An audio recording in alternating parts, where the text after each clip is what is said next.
यदि स्वतंत्रता के बाद भारत की शिक्षा व्यवस्था और पश्चिमी दुष्प्रचार ने आपका ब्रेन वॉश नहीं किया है, रोमिला थापर, इरफान हबीब और रामचंद गुहा वाला मनगढ़ंत इतिहास आपने नहीं पढ़ा है, तो आप जानते होंगे कि जिस ग्रीक और रोमन सभ्यता की यूरोप आज दुहाई देता है और जिसकी डेमोक्रेसी पर अपनी पीठ थपथपाता है, उसमें भी केवल 10% लोगों को मताधिकार प्राप्त था। लोगों अर्थात 10% पुरुषों को। शेष 90% पुरुषों और 100% महिलाओं की उस लोकतंत्र में कोई भागीदारी नहीं थी। उनके साथ पशुवत व्यवहार ही होता था। वे प्लेब या प्लेबियन कहे जाते थे। लोकतंत्र में भागीदारी रखने वाले 10% अभिजात्य वर्ग को पेट्रीशियन कहा जाता था। पेट्रीशियन वर्ग को अधिकार था कि वो प्लेबियन का शोषण कर सके। उस ग्रीक और रोमन सभ्यता को भी चर्च ने नष्ट कर डाला और उनकी जो कुछ भी विरासत थी उस पर अपनी मुहर लगा दी। चर्च ने उस समाज के पितृसत्तात्मक स्वरूप को न केवल जस का तस अपनाया, बल्कि उसे अपने मजहबी नियमों द्वारा वैधता प्रदान कर दी। जो यूरोप स्वयं को बहुत उन्नत समाज कहता है, उसने अपनी स्त्रियों को वोट देने का अधिकार 20वीं शताब्दी में दिया, मात्र लगभग 100 साल पहले। वर्ष 1918 में जर्मनी में महिलाओं को वोटिंग का अधिकार मिला। स्विट्जरलैंड ने 1971 में महिलाओं को वोट देने लायक माना। यूरोप के अधिकांश अन्य देशों ने भी इसी कालखंड में महिला वोटिंग की अनुमति दी। अमेरिका ने 1920 में महिलाओं को वोटिंग का अधिकार देना आरंभ किया, वो भी बहुत सारी शर्तों के साथ। समानता और स्वतंत्रता के विचारों का श्रेय जिस फ्रांस की क्रांति को दिया जाता है, उसने भी कभी महिलाओं और पुरुषों को बराबर नहीं माना। वोटिंग अधिकार देना तो बहुत दूर की बात थी। वर्ष 1944 में जाकर फ्रांस की महिलाओं को पहली बार मतदान केंद्रों में घुसने का सौभाग्य मिला। कुछ यूरोपीय देशों ने महिलाओं को मताधिकार दिया भी तो केवल श्वेत महिलाओं को, अश्वेत अब भी अछूत ही रहे। इसी तरह अमेरिका और ऑस्ट्रेलिया में मूल निवासी जनजातियों को मात्र कुछ दशक पहले तक वोटिंग अधिकार से वंचित रखा गया।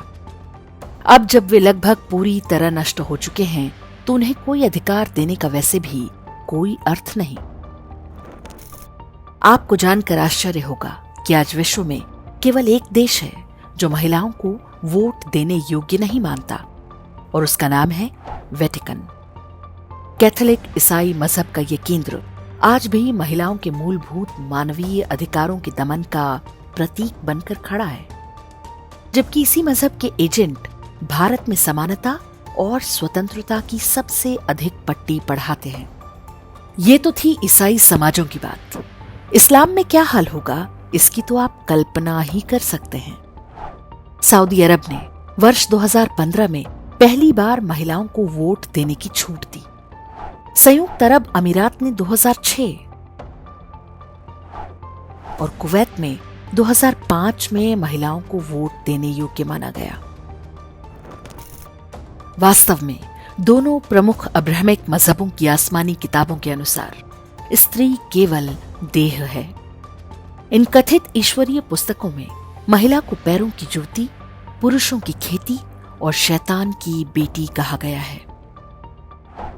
वे इस विचार पर आज भी अडिग हैं। बदलते समय के साथ उन्होंने अपने विचारों में कोई आधारभूत परिवर्तन कभी स्वीकार नहीं किया। जो थोड़े बहुत बदलाव हुए वे दिखावे के लिए। जब यूरोप में महिलाएं शासन तंत्र में अपनी भागीदारी के मूलभूत अधिकार के लिए भी संघर्ष कर रही थीं, उसके पहले से भारत में स्त्रियां राज सिंहासन पर विराजमान हो रही थीं, युद्ध के मैदान में उतर रही थीं।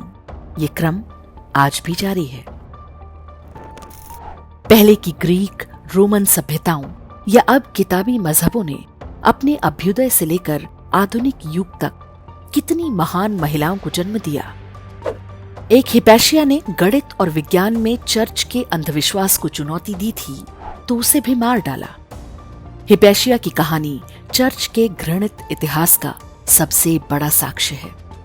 इस बारे में इंडेक्स के वीडियो का लिंक आप कमेंट और डिस्क्रिप्शन में देख सकते हैं। गार्गी, सुलभा, मैत्रेयी, घोषा, लोपामुद्रा, अपाला, अरुंधति, देवहूति, अनुसुईया जैसी विदुषी नारियां, पद्मिनी, जीजाबाई, मीराबाई, दुर्गावती, अहिल्याबाई, रानी लक्ष्मीबाई जैसी वीरांगनाएं, ये सभी केवल भारतीय सभ्यता में ही जन्म लेने पाई। हमने उन्हें पूजा और देवी माना। साथ ही हमने ताड़का, पूतना और सुपर्णखा को उनके यथोचित स्थान पर भी पहुंचाया। समझना कठिन नहीं कि समाज में महिलाओं को सर्वोच्च स्थान देने वाली मनुस्मृति का भ्रामक अंग्रेजी अनुवाद करके वे क्यों भारतीय समाज को नीचा दिखाने का प्रयास करते हैं।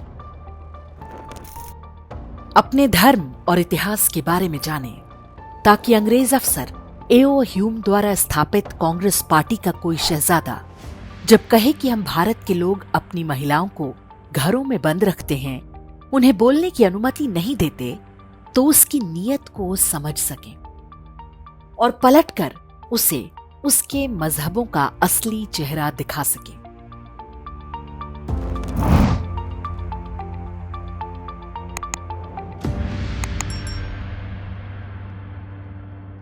इंडेक्स ऑनलाइन के वीडियो समाज को समर्पित हैं। आप इनको डाउनलोड करके जैसे चाहे वैसे प्रयोग कर सकते हैं। चाहे तो आप हमारे टेलीग्राम चैनल से जुड़ सकते हैं। वहां सारे नए पुराने वीडियो आपको मिल जाएंगे। हमारे सोशल मीडिया लिंक हर वीडियो के डिस्क्रिप्शन में होते हैं। हमारा एकमात्र उद्देश्य हिंदू समाज को जागृत और एकजुट करना है। इसमें सहभागी बने। धन्यवाद।